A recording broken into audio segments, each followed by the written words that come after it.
I'm extremely proud of my son Hunter.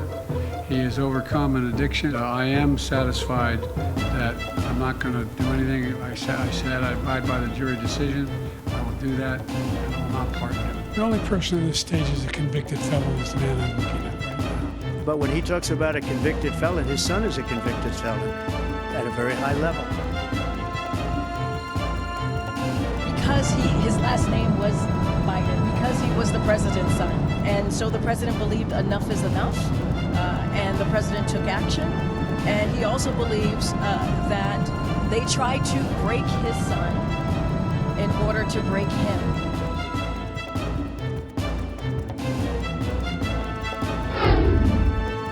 자, 미국 대통령들의 족벌 정치란 얘기가 나옵니다. 이 족벌 정치 모습이 50보 100보 아니냐? 그럼 바이든 현 대통령 그리고 지금은 당선이지만 내년에 취임하는 트럼프 당선인 다 거기서 거기 아니냐? 이게 뭡니까 지금? 가족 정치입니까? 족벌 정치입니까? 뭐 하는 겁니까? 이렇게 비판이 나오고 있다고 합니다. 이 얘기 좀 다뤄볼 텐데 우선 바이든 대통령과 관련된 내용 화면으로 좀 정리 좀 해보겠습니다. 이거 지금 미국에서 여러 가지 시끄러운데요. 바이든 대통령의 차남, 둘째 아들 헌터 바이든이 있어요. 지금 유죄 판결 받은 상태인데 혐의가 총기 법령 위반, 탈세 혐의. 이거 굉장히 문제가 되는 혐의로 유죄 판결 받고 이제 구체적인 선고 받기로 기다리고 있는 상황인데 바이든 대통령이 뭘 했는지 아세요? 지난 1일이에요. 오늘 나는 아들 헌터의 사면장에 서명했다. 우리로 치면 특사를 한 겁니다. 아들을. 아버지로서 그리고 대통령으로서 내가 왜 이런 결정을 내리게 되었는지 미국인들이 이해해 주길 희망한다. 물론 이해하시는 분도 있을 것 같아요. 근데요. 단박에 민주당 내에서도 거센 반발이 나왔다 그러는데 화면 보겠습니다. 민주당 소속의 주지사예요. 대통령이 국가보다 가족을 우선시한 것이 실망스럽다. 후대 대통령에게 나쁜 선례를 남겼다. 이 얘기 나왔는데요. 자, 지금부터 이제 미국과 관련된 얘기 좀 해볼 텐데요. 김태현 중앙대 국제대학원 명예교수 나와 계십니다. 안녕하십니까? 네, 안녕하십니까? 우선요. 지금 요 얘기 좀 소개해드렸는데 그동안 바이든 대통령이 아들 건 뭐 사면 얘기가 뭐 꽤 있었어요 얘기가. 근데 그거 다 안 한다고 얘기를 했거든요. 그리고 민주당에서도 그런 걸 확인해 줬어요. 공식석상에 있어서. 근데 지금 막판에 임기 다 끝나가는 막판에 사면을 했습니다. 바이든 대통령 왜 이런 결정을 한 걸까요? 사실은 지난번에 우리 트럼프 대통령이 그 사돈을 사면한 적이 있지 않습니까? 그렇습니다. 어떠한 비판을 받았고 그걸 공격을 했었는데. 근데 지금 이게 뭡니까? 그러니까 일종의 내로남불이 된 셈인데. 예. 아버지로서 혹은 대통령 입장을 이해해달라 그랬지 않습니까? 예. 이런 이야기를 하더라고요. 바이든 대통령 쪽에서는. 예.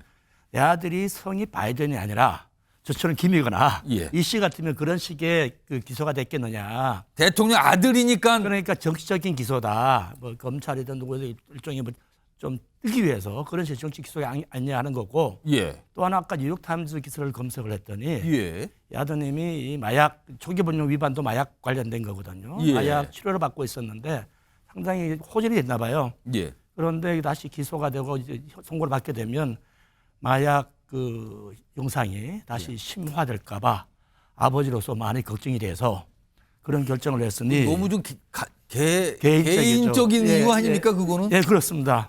그래서 글쎄 뭐 저도 사실 뭐라고 말씀드리기 어려워요. 지금 예.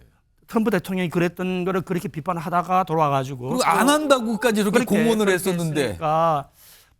바이든 대통령이 이제 연세가 드시면서 조금은 마음이 약해지신 게 아닌가. 지난번에 왜 사퇴 안 한다고 그러시다가 예. 나중에 변복하시고 이런 식의 생각이 있던 것처럼 생각이 좀 왔다 갔다 하시는 것 같기도 하고. 예. 뭐 부정이라고 봐야 될 것 같은데.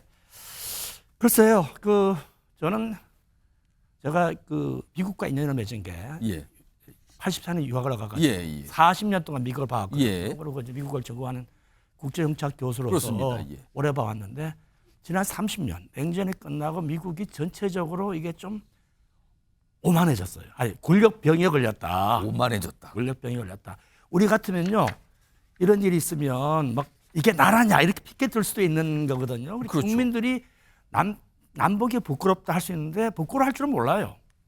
전반적으로 그렇다는 예, 그런 것 같고 뭐 외교적 보면 또 그런 말씀 있습니다만 예를 들면 공화당 정권은 굉장히 폭급해주고 예. 급해주고 민주당 정권은 나태해지고 예. 그러니까 공화당 정권은 오만하고 예. 민주당 정권은 자만하고 이런 식의 증상들이 지난 30년 동안 갈수록 심화되어 왔다. 이제는 거의 끝판왕이 아닌가 하는 걱정을 하고 있습니다. 지금 이게 나오자마자 트럼프 당선이 또 바로 비판을 합니다. 화면 좀 볼까요?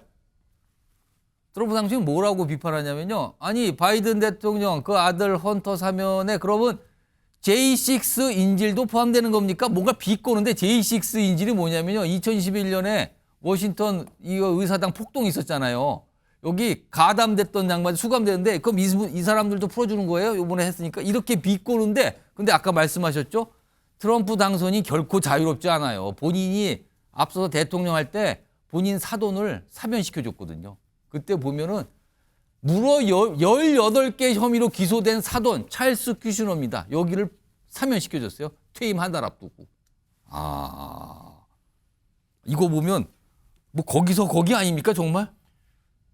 저분이 그때 아까 불법 기부해가 정치자금법 위반도 있고 탈세 혐의도 있는데 주로 나온 게 상당히 저희 재판 개입 의혹이 있어요. 그러니까 자기 재판에 불리한 증언을 하기로 한 자기 처남이 있었는데 일종의 성매수를 조작을 해가지고 그러니까 유도를 해가지고 그걸 사진을 떠가지고 자기 여동생인지 누나한테 보내주면서 증언을 막으려 했다는 그런 것까지도 기소가 됐거든요. 당시 기소했던 검사가 내가 살아오면서 이렇게까지 집안한 범죄를 본 적이 없다. 근데 라고 했던 거를 사면을 했었습니다 그때. 자 그런데요. 지금 미국의 상황이 이걸로 끝이 아닙니다. 트럼프 당선이 계속 지금 인선을 하고 있죠. 장관 자리, 뭐 대사 자리 등등도 뽑고 있는데요. 이겁니다. 보겠습니다. 이래서 지금 가족 정치합니까? 무슨 족벌 정치하는 겁니까? 이게 뭡니까 나오는데 지금 최근에 임명된 보시면요. 사돈을 지명했어요. 방금 전에 봤던 찰스 큐시너 그 사면을 해줬던 그 논란 속에 사면했던 인물을 주 프랑스 미국 대사로 지명합니다. 이분은요 큰딸의 시아버지. 그리고요 둘째 딸의 시아버지는 아랍 중동 문제 고문으로 지명을 합니다. 사돈들을.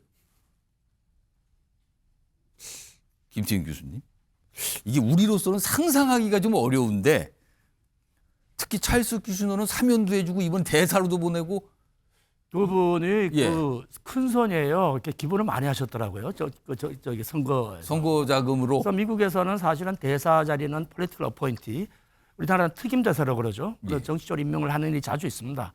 정치 기부를 하는 사람도 그런 대사랑 상당히 큰 명예직이니까 그래서 그걸 노리고 기부하는 사람도 있는데 아까 말씀드렸듯이 프랑스는 상당히 중요한 나라고. 중요한 나라인데 프랑스가 이걸 어떻게 받아들일까요? 근데 이제 뭐 정치적 임명이고 뭐 일 자체는 뭐 전문 외교관들이 다 하고 있으니까 뭐 그게 걱정하지는 않을 것 같은데 글쎄 우리도 뭐 예를 들어 가지고 중국에서 약간 낮은 급의 대사를 보내면 우리는 무시하나 이런 느낌을 받을 때가 있지 않습니까? 근데 여기는 좀 높은 급이라고 봐야 되는 그러니까 프랑스에 볼 때 높은 걸 보내니까 고마워해야 될지 그렇게 해석을 해야 되는 겁니까? 어느 쪽일지 잘 모르겠습니다. 아무튼 큰딸의 사돈, 큰딸의 시아버지, 작은딸의 시아버지를 각각 아주 요직에 앉혀놓고 있는 거예요. 지금요. 이런 상황이 벌어졌고. 작은딸의 시아버지 그분은 보니까 출생이 레바논 출신이더라고요. 그래서 중동 문제 전통하신 분이 맞고. 그거는 맞는데. 그런데 외교 경험은 또 별로 없단 말이죠. 그럼 이게 어떻게 된 겁니까 그러면? 이분도 저 기업가 출신이시고. 그래서 이분도 뭐 정치 자금 기부하고 이런 식으로 해가지고 중동 문제 정책 고문으로 됐는데. 원래 지난 정부 때는 쿠슈너 사회가 또 중동 문제에 깊이 개입을 했지 않습니까? 중동 문제가 지금 상당히 복잡하게 돌아가고 있는 중인 건 맞습니다. 그죠? 그러니까 가자 전투도 있고 레바논 전투도 있고 이란 문제도 있고 있는데 글쎄 뭐 이분이 요새 그래서 지금 중동에서 날마다 TV에 나온대요. 전문가로서. 그렇군요. 그래서 그 영향력을 쓸 수 있을지 없을지는 잘 모르겠습니다. 아무튼 여러 가지 논란 속에 저런 인선을 해요. 족벌 정치 이런 표현 지금 나오고 있는데 그런데 일단 이건 미국 상황이에요. 여러 가지 비판도 받고 지적받지만 미국 상황이 엄연히 이렇습니다.